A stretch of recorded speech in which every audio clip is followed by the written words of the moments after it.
নারায়ণগঞ্জের প্রাণকেন্দ্র চাষাড়া। রাত গভীর, চারপাশে নীরবতা। আর ঠিক সেই সময়ই শুরু হয় এক ভিন্ন দৃশ্য। রাতের আধারে সরিয়ে নেওয়া হচ্ছে ফুটপাত দখল করে গড়ে তোলা দোকানপাট।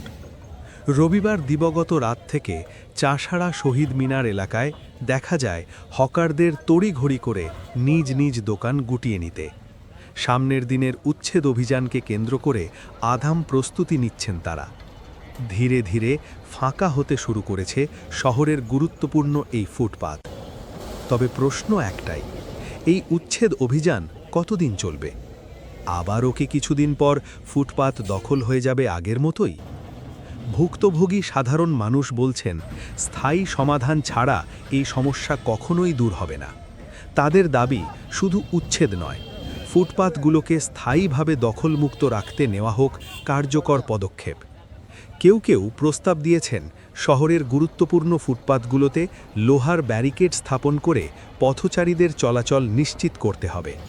এখন দেখার বিষয়, এই অভিযান কি সাময়িক নাকি সত্যিই বদলে যাবে নারায়ণগঞ্জ শহরের চিত্র।